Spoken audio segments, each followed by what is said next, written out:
errou até mesmo ontem na sua vida. O que importa para o Senhor é que você está aqui na presença dele nessa noite. E essa alegria ela toma no fundo do seu coração. Não se prenda, não se negue. Se permita nessa noite, mais uma vez, ter esse conhecimento com Jesus. Ter esse contato com o Senhor. Para sentir essa paz que vai haver no seu coração. Essa brisa leve, tão suave que é o Espírito Santo. Renovando as suas forças. Reorganizando os caminhos da sua vida. As suas escolhas, as suas preocupações com o futuro. Vai deixando que o Espírito Santo vai tomando conta da sua vida. Vai abrindo a sua mente, o seu coração para que Deus possa fazer essa funcionação hoje, nessa noite. Vai ouvindo essa música agora. E vai falando isso para o Senhor. Senhor, eu abro as portas do meu coração. Vem, Espírito Santo. Só o Senhor sabe a saudade que eu estava de ti, Jesus. De sentir aquela paz no meu coração. Muitas vezes eu busquei em outros lugares, mas só aqui que eu encontrei. Vem, Jesus. Vem, Espírito Santo. Tu és bem-vindo. Tu és bem-vindo no meio de nós.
Boa noite, pessoal. Boa noite. Meu nome é Jéssica. Boa noite. Meu nome é Marcos. Vulgo Zé. Zezinho.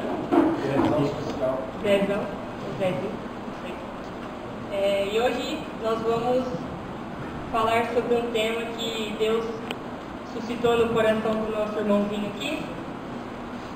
E esse tema ele veio após um acontecimento, né, um pouco complicado, que foi o falecimento da Ju, né? Ela participava da pastoral e quando eu entrei, ela participava, mas eu não me lembro muito dela. Ela era uma jovem, né? Ela tinha atualmente 31 anos e Deus a levou, né? Mas por ser jovem, é um acontecimento assim que quebra um pouco, né? Aquilo que a gente espera. Porque a gente espera viver aí os nossos, né, se Deus quiser, seja da vontade dele, uns 80 anos assim, né? E aí que ele nos leva. Geralmente é isso que a gente planeja para a nossa vida. Mas essa, na verdade, é uma lei assim comum dos humanos, né? Não é a lei de Deus, não é da vontade de Deus. E quando Deus quer, quando é da vontade dele, quando tem que acontecer, Deus leva. Não que a morte seja algo ruim, a morte não é ruim. A morte é apenas um recomeço, né? Pra gente viver uma vida eterna com Deus. Mas é um acontecimento assim que impactou a gente. E aí Deus suscitou no coração do nosso irmãozinho que a gente devia falar sobre não deixar as coisas para amanhã. A gente viver o amor de Deus hoje. Porque hoje nós estamos aqui. Amanhã a gente não sabe. Mas para tarde sim, mas para noite no caso, a gente não sabe se vai estar aqui. Daqui 10 minutos eu pretendo estar aqui. Mas eu não sei. Vai depender da vontade de Deus. E aí junto com esse tema, eu já vou abrir logo com um testemunho breve, não que ele tenha acontecido por conta do tema, da pregação, nada disso. Mas é apenas um acontecimento também da minha semana que me fez refletir muito sobre esse tema. Que foi na terça-feira, eu fui assaltada em Maringá. E não foi assim, nada presencial. Eu tinha uma bolsa dentro do carro, tinha 3 bolsas no porta-malas de um carro, e a gente saiu para almoçar. Meia hora assim, quando a gente voltou, o vidro estava estourado, o traseiro, então, consequentemente, o ladrão deve ter visto. A gente colocando as bolsas dentro do porta-malas. E aí ficou aquela situação, aquele medo, aquele susto muito grande. De ter levado, tinham 3 bolsas, Nós, mais 2 amigos meus. E aí levou as 3 bolsas. E aí ficou aquele sentimento vazio no coração, aquela insegurança, aquele susto, aquele medo, aquela ação, assim, você não sabe nem o que faz. Mas aí Deus, quando Ele percebe que a gente não está conseguindo se acalmar para conversar com Ele ou para ouvir o que Ele tem a dizer, Ele manda os seus anjos, que vem até a gente nos acalmar. Nossa família, quando a gente liga para falar da situação, no caso do meu namorado, o Zezinho também me ajudou bastante, todos os amigos que eu entrei em contato. E aí Jesus vem e nos acalma, E aí todos os Cs, no caso, que eu tinha pensado na minha cabeça, e se eu tivesse levado a bolsa no restaurante, e se eu tivesse, sei lá, deixado meu notebook, porque meu notebook estava na bolsa, se eu tivesse deixado meu notebook em casa, pegado meu notebook só depois. E aí todos esses Cs vêm antes da gente se acalmar, E aí depois que a gente se acalma, vem a reflexão verdadeira, E se eu tivesse levado a bolsa, por um acaso o ladrão tivesse acordado a gente? E se tivesse acontecido pior, se ele tivesse armado? Será que eu ia estar... Será que eu estava vivendo o amor de Deus? Se acaso fosse a minha hora ali, se eu quisesse me levar, seria o pior. Então isso me fez refletir bastante. Será que eu estava vivendo o amor de Deus?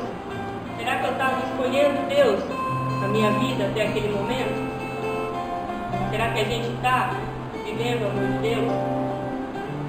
Será que a gente está perdoando? Será que a gente está amando? Será que a gente está orando a Deus? E os nossos pecados? Como é que está o coração? Será que a gente está preparado? Porque a gente sabe que Deus ele é misericordioso. E Ele nos perdoa, Mas será que a gente está fazendo a nossa parte todos os dias?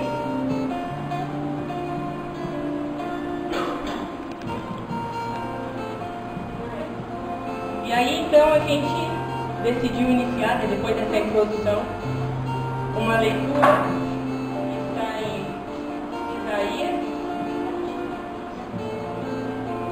Deixa eu fazer uma pergunta. Estava conversando com o Zezinho durante a semana e a gente resolveu um negocinho. Nem comentei cada ano, mas tudo bem. Alguém trouxe a Bíblia? Não, Eu não posso cobrar muito porque eu também não tenho esse costume de trazer a Bíblia. Quando eu não vou pegar. Mas vamos fazer um combinado? Vamos trazer a Bíblia? No grupo? Vamos trazer? Então tá combinado. Vou cobrar semana que vem. A leitura está em Isaías 38, do 1 ao 3. Naquele tempo, Ezequias esteve doente, quase à morte. O profeta Isaías, filho de Amós, veio ter com ele e lhe disse: Eis o que disse o Senhor: põe em ordem a tua casa, porque vais morrer, não te restabelecerás. Então, Ezequias voltou-se para a parede e se pôs a orar ao Senhor. Senhor, disse ele, lembrai-vos de que tenho andado diante de vós com lealdade, de todo o coração, segundo a vossa vontade, e chorava abundantemente. Palavras do Senhor. Graças a Deus. E agora, depois de ter comentado sobre o tema e ter refletido um pouco, eu te convido agora a se colocar no lugar de Ezequias. E se fosse você no lugar de Ezequias? Eis que o Senhor diz, imagina se o Senhor diz para você: põe em ordem a tua casa, porque vais morrer, não te restabelecerás. Complicado, né? Eu não sei o que eu faria não, eu acho que eu, sei lá. Como eu falei, não que a morte seja ruim, mas a gente não espera, né? Eu acho que eu entraria meio que em desespero, não sei. Porque a gente não tem a data, né? A gente não sabe o dia que Deus vai nos levar. Mas eu acho que a gente não tem essa data justamente por conta do livre-arbítrio, né? Deus nos dá a opção do sim e do não, e do viver o amor de Deus, viver com Deus, viver para Deus, viver por Deus, todos os dias. Será que a gente está fazendo isso? Será que a gente está fazendo a nossa parte? Uma reflexão. Bom, como a Jéssica colocou, o tema é: não deixe para amanhã. Não deixe para amanhã para você viver no amor de Deus. E como ela comentou, esse amanhã pode não chegar. E nós cansamos de falar: só quem pode me julgar é Deus, não é? Eu também concordo. Mas se a gente diz isso, é porque um dia a gente realmente vai ser julgado por Ele. E se esse amanhã chegar e você não estiver preparado, como é que vai ser naquele dia, no seu dia? Você vai para aquele lugar? Ou você vai viver no paraíso? Isso que a Jéssica disse que é o tema nosso. E se tivesse vindo pior para ela? Se tivesse vindo pior para o Lucas hoje? Será que o coração dele estaria preparado para ele viver esse amor? Será que o amor de Deus está preparado no nosso coração mesmo? Nós estamos vivendo esse amor de Deus? Também como a Jéssica disse, Deus é misericordioso, mas temos que fazer a nossa parte. Deus nos perdoa diariamente. E Deus sabe de tudo e Deus pode tudo. Mas mesmo Ele podendo tudo, Ele conta com a gente nos planos dEle. E Ele não cobra nada, desde que guardamos os seus mandamentos. Eu tenho comigo que Deus tem um plano para cada um de nós. Você acredita que Deus tem um plano para você também? E agora eu te faço outra pergunta: o que você está fazendo para viver nesse plano de Deus? Se Deus está falando para você que é para você ir para a direita, você está indo para a direita ou você está indo para a esquerda? Eu tenho comigo também que o mundo é cheio de cristãos. Ou seja, muita gente acredita em Deus, mas poucos cristãos, infelizmente, vivem no amor de Deus. Estou mentindo? Se vivessem mais desse amor de Deus, tenho comigo também que o mundo estaria diferente. Pais não estariam matando filhos, filhos não estariam matando pais, corações não estariam tão quebrados, tão vazios desse jeito. Eu te pergunto também, ultimamente, o que você está se nutrindo? Eu não falo de comida não, eu falo no seu coração. O que você está nutrindo o seu coração? Com WhatsApp? Com excesso de Facebook? com excesso de vídeos errados? Com o que você está se nutrindo? Porque também nós falamos sobre trazer a Bíblia, porque lá está a fonte de salvação, lá está realmente o que a gente precisa para que a gente não sofra depois do dia do julgamento. Eu creio que nós temos um plano em específico, mas nós temos um em comum, que é viver no amor de Cristo. E o primeiro passo para a gente viver no amor de Cristo é guardar os seus mandamentos, é viver o que Cristo deixou para a gente. E por que será que está tão difícil de eu fazer isso? Porque quando eu pego a Bíblia, eu sei, você sabe que aquilo faz bem ou faz mal para você, sabe ou não sabe? E por que quando nós lemos alguma coisa que faz mal, a gente finge que nada está acontecendo, finge que não é para mim? Quando eu leio uma coisa boa na Bíblia, aquilo é para mim. Quando eu leio uma coisa ruim, será que eu não estou entendendo de outra forma? O Evangelho é favorável para mim? É favorável para você? Não há equívocos na palavra de Deus. Pode haver controvérsias, contradições, mas até as contradições podem transformar água em vinho. Eu conheço pessoas que não acreditavam, que falavam de contradições e que hoje acreditam fielmente a Bíblia. E você tem contradições quando você lê? Se é que você está lendo? O que você está fazendo para que amanhã você não seja surpreendido? Cadê o amor de Deus na sua vida? Outro passo do amor de Deus para a gente viver fielmente é a perseverança. Ou palavra difícil da gente viver. É a mesma coisa, isso exige etapas. Quando a gente vai no cinema, se a gente pegar 5 minutos das letrinhas subindo, a gente vai saber o trama daquele filme. Mas se quando falta 15 minutos a gente tem que atender com emergência o celular, fez sentido aquele filme para você? Creio que não, porque você perdeu o final. Se você fazer uma redação, o que precisa basicamente uma redação? Introdução, desenvolvimento e conclusão. O que adianta se você fazer uma redação que tem uma boa introdução, mas que lá não tem uma boa conclusão? Ou o contrário, o que adianta você pensar uma boa conclusão se a sua introdução não está boa? Você não vai chamar o leitor para chegar na conclusão. Então o que eu estou querendo dizer é que é isso, o amor de Deus exige perseverança e tem etapas. É o começo, meio e fim. E o começo é isso, é viver no amor de Deus, é guardar seus mandamentos. Eu diria que a segunda, que é o desenvolvimento, é nós vivermos em oração, nós frequentarmos os movimentos da igreja, ir à missa, confissão, guardar esses mandamentos, para que o terceiro, a conclusão, seja mais Deus na nossa vida do que nós mesmos, e seria a concretização do plano que Deus tem para você. Mas para a gente chegar na conclusão, a gente precisa dessas etapas. Eu tenho comigo que nós estamos muitas vezes desviando do trajetória que Deus quer para a gente, porque nós não estamos sendo perseverantes, estamos sendo desobedientes.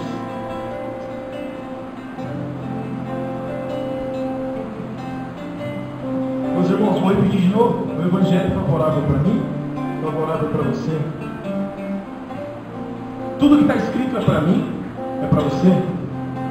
Se você lê alguma coisa que está te fazendo mal, é porque você está errado. É porque realmente está te fazendo mal. Não tem como eu olhar que se eu fazer tal coisa, eu vou entrar em pecado, e eu achar que não é para mim, eu achar que a Bíblia está errada. E aí eu leio lá em João que Deus é meu amigo, uma coisa, isso é para mim. Mas quando eu leio alguma coisa, se eu quiser, eu tenho essa interpretação correta, que está fazendo mal, porque a Bíblia é clara. Mas eu não pego para mim. Meus irmãos, o problema não está na Bíblia, o problema está em você, está em mim. Muitas vezes também nós não lemos a Bíblia. Vou fazer uma pergunta para você responder para você mesmo. Qual foi a última vez que você leu a Bíblia? Essa é para você responder para você mesmo, que vai que você passa vergonha. E aí o que é pior? Quando nós recebemos um texto imenso, por exemplo, o que aconteceu comigo? Não é para debochar dos corintianos nem nada.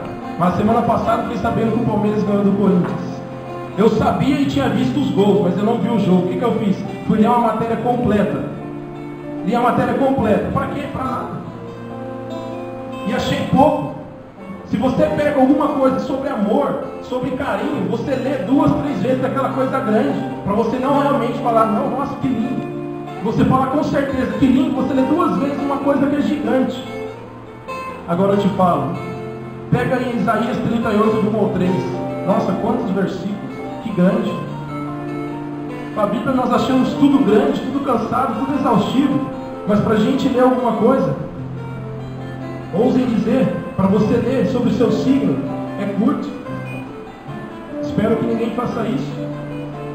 Mas para a gente ler sobre notícia que não vai mudar a nossa vida, a gente lê. Não se contenta a gente não chegar no final. E a gente ainda fica do lado. Clica aqui para você ver tal coisa do lado. Veja também. Aí dá uma vontade de você clicar para você abrir outra coisa e ver aquilo também. Mas se fosse de Deus, você não teria essa coragem.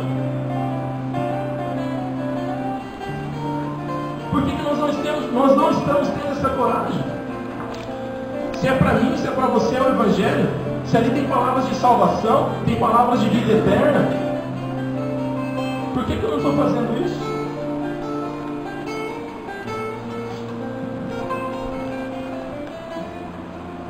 Assim como o Zé disse,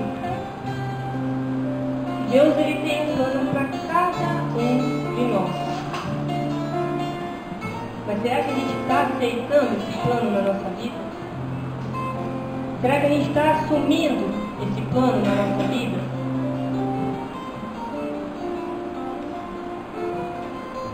Deus ele nos ama. E Ele tem o melhor para a gente. Muitas vezes a gente se perde, a gente tem uma dificuldade e parece que o nosso mundo desaba, né? A gente passa por momentos difíceis na família, na faculdade, na escola, com os amigos, no relacionamento. E aí de repente a gente acha que a gente está sozinho e que Deus não está mais com a gente. Mas na verdade, somos nós que fechamos os olhos para Deus. Porque Deus, mesmo que Ele tenha, né, Ele tenha um plano para a gente, se a gente não assumir, e mesmo que a gente assumir, vai ter dificuldade. Jesus teve dificuldade. E Ele era o Deus encarnado. Ele sofreu perseguições, Ele foi negado, Ele foi traído. Mas Ele esteve com Deus o tempo todo. E a gente, por causa de uma dificuldade, de qualquer coisinha, de uma briguinha, de uma discussão, a gente para de buscar as coisas de Deus.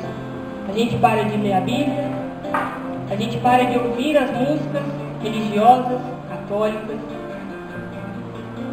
a gente para de assistir pregações, a gente perde a vontade de, às vezes, ir na missa, porque a gente esquece, a gente que fecha os olhos para Deus. Mas Ele está do nosso lado o tempo todo, o tempo todo. E Deus, Ele quer a nossa participação nos planos dele. Mas para isso a gente precisa buscar, a gente precisa estar em comunhão com Ele. Lermos a Bíblia, principalmente, de Gênesis a Apocalipse. Nós temos exemplos da participação dos filhos de Deus, dos planos dele. Em Gênesis nós temos Noé. Noé recebeu, né, a notícia que ele precisava construir uma arca. Ele foi lá e ele construiu a arca. Aí veio o dilúvio, né, e salvou a família dele.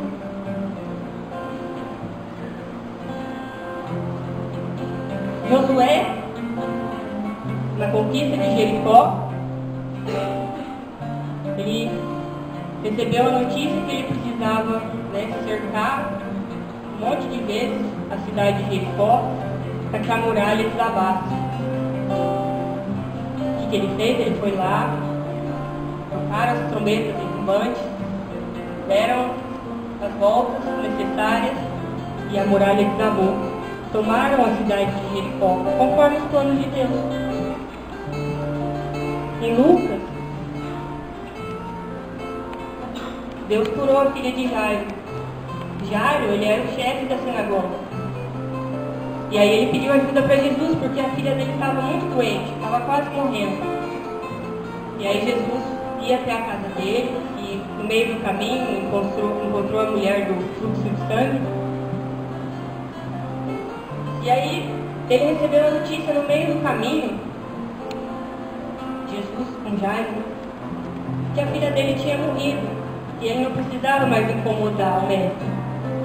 Mas aí Jesus olhou para Jairo e falou: não temas, apenas crê e a sua filha será salva. Muitas vezes nós precisamos dar o primeiro passo, ter essa predisposição para os planos de Deus.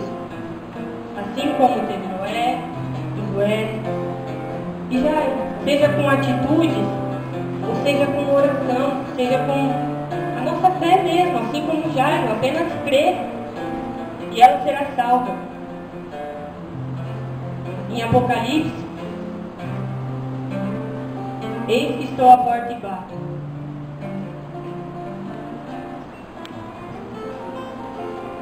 Eu gosto dela mais completinha. Eis que estou à porta e bato. Se alguém ouvir a minha voz e me abrir a porta, entrarei em sua casa e cearemos, eu com ele e ele comigo. E mais uma vez Deus quer a nossa participação, que é abrir a porta, simplesmente abrir a porta. E é o que falta muitas vezes para a gente, simplesmente abrir a porta para Jesus. Para Deus entrar definitivamente na nossa vida e para a gente perseverar. Porque não é, às vezes a gente vem no grupo, às vezes a gente vai na missa, mas se a gente não perseverar, a chama apaga. Se a gente não buscar Deus todos os dias, se a gente não viver o amor de Deus todos os dias, a chama apaga. A missa, a Eucaristia, ela é a faísca. O combustível é a nossa busca. É a leitura da Bíblia. São as músicas. São as pregações. É a participação no movimento da igreja. É essa busca contínua. É amar o irmão. É perdoar o irmão. É confessar os pecados. E é se arrepender dos pecados. É preciso abrir a porta todos os dias, porque Deus tem que entrar todos os dias. E é essa a mensagem que nós queríamos deixar hoje. Nós precisamos abrir a porta. Feche seus olhos um pouquinho. Põe a mão no seu coração.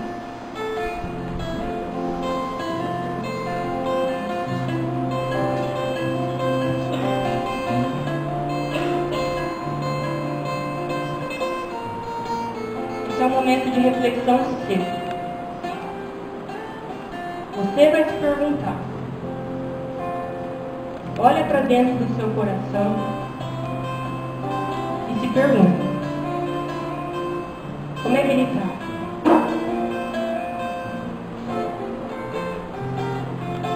Será que eu estou buscando?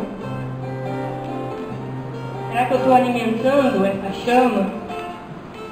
Assim como uma fogueira, será que eu estou jogando a lenha para o fogo não apagar? Será que eu estou abrindo as portas do meu coração para Jesus? A porta da minha vida? Será que Jesus está entrando lá em casa?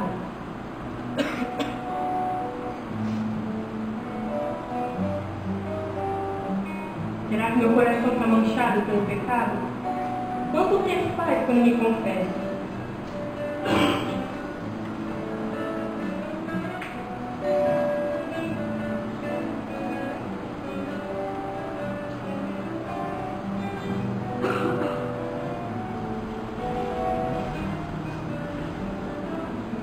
Eis que estou à porta e bato.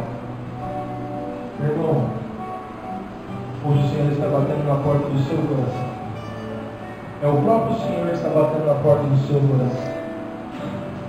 Por muito tempo você deixou sua porta trancada. Por muito tempo você sabia que o amor de Deus é bom, mas você negou o amor de Deus.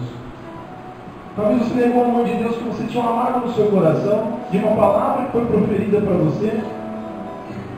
E você não soube perdoar a pessoa. Você guardou esse rancor no coração. E a pessoa que falou isso para você também tem que pedir esse perdão, porque também está passando dificuldade no coração dela de abrir a porta para Jesus.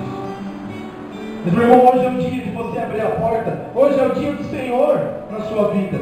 Hoje é o dia de você acreditar que o Senhor tem um plano para você sim, e que você vai viver nesse plano do Senhor. Hoje é o seu dia, meu irmão. Hoje é o dia que você decide morrer para o pecado e viver para Cristo.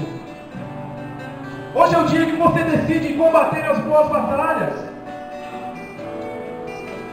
Hoje é o dia que você decide viver nesse amor e saber que será perseguido por muitos, mas você sabe que em Cristo você vai vencer.